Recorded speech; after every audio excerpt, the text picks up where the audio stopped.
will you stop criticizing yung sinasabi mong opportunista? Exactly. I won't stop. Dahil andyan sila eh. Ang lalaki ng mata niya, nakadilat yung mga mata ng mga tao na yan. But I don't have to name names. Kaya nga nagtaka ko bakit nag-react si General Acop na I did not name names naman eh. At hindi ko naman sila nilalahat. Nilinaw ni Senador Ronald Bato de la Rosa na hindi kabilang si Representative Romeo Acop ang kanyang pinatatamaan na oportunista at bumaliktad ang pananaw sa war on drugs campaign ni dating Pangulong Rodrigo Roa Duterte para sugpuin ang illegal na droga. Naging ugat ang galit ni Representative Romeo Acop sa nakaraang interview kay Senador de la Rosa dahil tinawag kasi ni de la Rosa ang ilang politiko sa Kamara na oportunista kung saan noon ay puro papurian niya sa war on drugs campaign, ngunit ngayon ay binubuhay muli ang pagdinig ukol sa war on drugs, JK.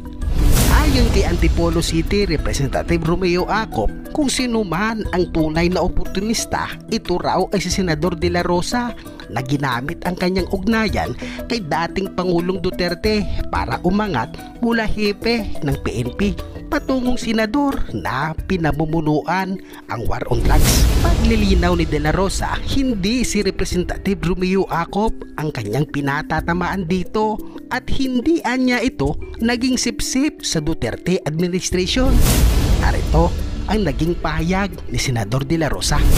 Ito yung reaction ng Congressman Acop dun sa naging press call ko doon sa inyo, with you guys, di ba?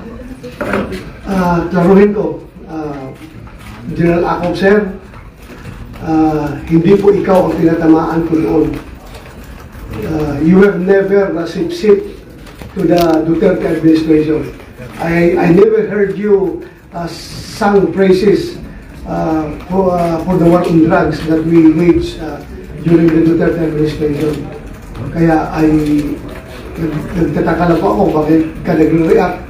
Hindi po ikaw ang tinatamaan ko noon, sir. Yung iba po, hindi po ikaw.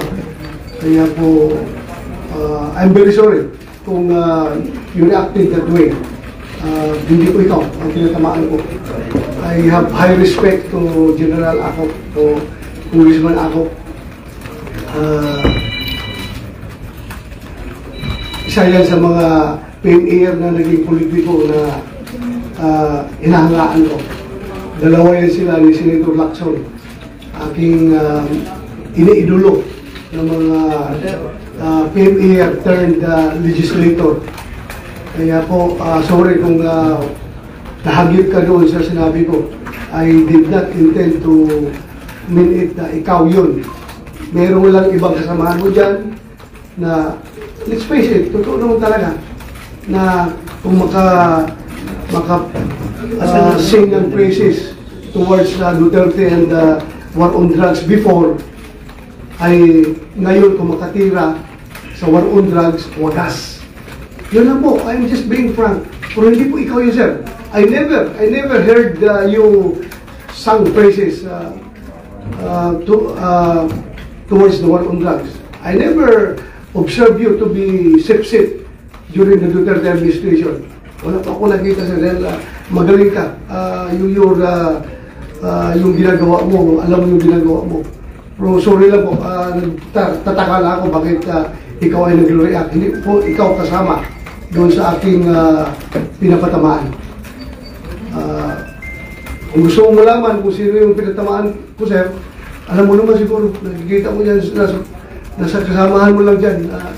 Just look around you. Makikita mo yung mga tao niyan. But not you. To be frank about it. Hindi po ikaw ang pinatamaan mo. Yun lang. Any questions? Sir, may plano ba kayo, sir, na i-message directly si Congressman Acop o kausapin siya? Yes, so, sabi ko siya, hindi ikaw sa pinatamaan ko. Hindi ka kasama doon. You are not the man. You are not that guy. Hindi siya gano'n kasi tao. Tataka nga ako, bakit ka siya nag-react? Hindi po siya ganun. Sir, were you hurt nung sinabi ni General Acop na virtually turned the tables on you na ikaw daw yung opportunista, tapos ikaw daw yung lapdog ng Duterte. And instead of parang support yung mga innocent, you are daw supporting the powerful. Yun yung quote ni General Acop. I respect his opinion. O opinion niya yan. O wala pang mundo. Basta hindi ko po ugali yung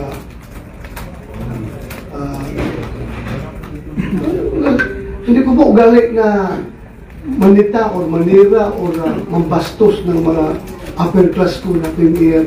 Mataas po respeto ko sa mga upper class ko na premier. Hindi po ako pwede mambastos sa kanila. Dahil alam ko rin kung gaano kasakit kung ako mabastusin ng underclass ko. Kagaya ng ginagawa ni Trillanes ngayon sa akin. Ako po masasaktan. Pero yung sa kanila, never ako wala akong intention talaga. Never crossed my mind na kasama si General Acop sa ganung klaseng statement ko. Kaya kasi bakit niyo ako tinanong eh? Bakit niyo ako tinanong? Kaya sumagot tuloy ako. Sir, yung tawagin kang lapdog. Okay lang, I can, as I've said, alam ni General Acop yan, alam ni Congressman Acop yan, na nag-playbook ako, I can take and take, I can survive. I will survive, sir, whatever dirty words you are going to throw at me. I believe in myself that I can survive. I can survive. Nag-playbook ako, sir. Alam mo yan, sir, pareho tayo nag-playbook. Pero second thing lang ako, hindi ako mag-react kung anong sinasabi mo dyan. Kasi mataas yung respeto ko sa'yo, sir. Pero sir, kung hindi mayor po yung tatawag sa inyong lapdog kayo ni Digong. Kung hindi po mayor, politiko talaga. May tama siya sa akin. May tama sa akin, pero for upper class ko man, nirespeto ko. Kilala ko yung tao, kilala ko sila. Kilala ko kung gaano sila kagaling. Pero sir, will you stop criticizing yung sinasabi mong opportunista? Exactly. I won't stop. Dahil andyan sila eh. Ang lalaki ng mata niya, nakadilat yung mga mata ng mga tao na yan. But I don't have to name names. Kaya nga nagtaka ko bakit nag-react si General Acop na I did not name names naman eh. At hindi ko naman sila nila lahat. Lahat, sabi ka, pati nga yung committee, yung Quadcom. Wala pa akong masasabi against the Quadcom dahil they're doing their job. Isa lang committee dyan ang aking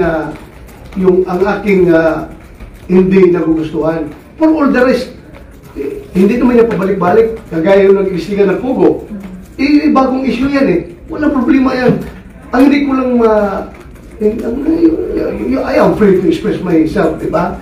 Ang hindi ko lang gustuhan yung pag-imbestiga about the alleged AJK ng war on drugs. Pabalik-balik na lang yan eh. Yan yung committee na nag-imbestiga niyan, yung ang nakikita ko na parang pabalik-balik lang si Ramplaka na investigasyon. Pero all others, yung ibang committee dyan na involved sa investigasyon, like Pugo, investigahan natin yung Pugo.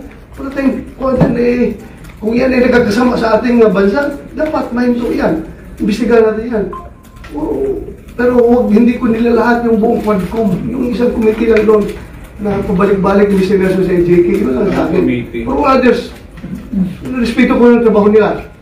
In the same breath, that I am also expecting them to respect my job here in the Senate kung meron kong gagawing investigasyon. So, anong committee po? Anong committee po sa Quadcom? Yung kay Abante, Congressman Abante. The same issue. The same issue yun eh. Pabalik-balik yan eh. Pero yung all others, wala akong question kung wala akong tanong doon. Saan ang nakita niyong motive or purpose ng investigation pabalik-balik sa AJK? Oo. Anong nakikita Parang niyo? kasi expedition na nangyari. For what? Sila, tanongin mo kung anong hinahanap nila. At saan nagagamit yung hinahanap nila. Pero hindi, I am not, hindi ko sinasabi na dapat komento sila. Trabaho nila yan.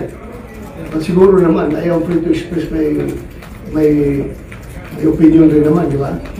And may challenge, sir, sa inyo ulit na humarap kayo dun sa hearing ng House. Kesa daw banatan ninyo yung kanilang investigation.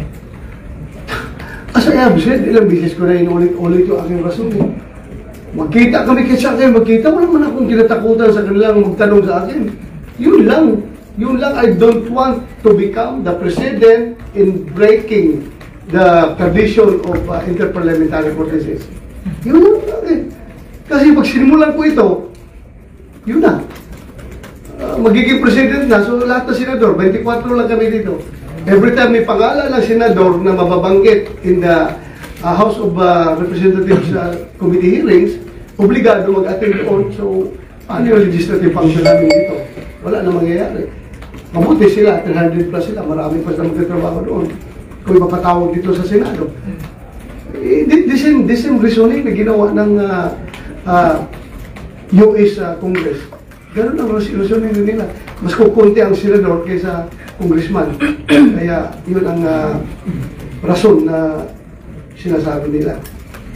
Pero pag sinabi mo, wala pa kong ginataw, kung gusto ninyo, mag-usap tayo, pero hanapan niyo ko ng paraan na hindi ko mabiolate yung interparliamentary courtesy. Yun lang sa akin.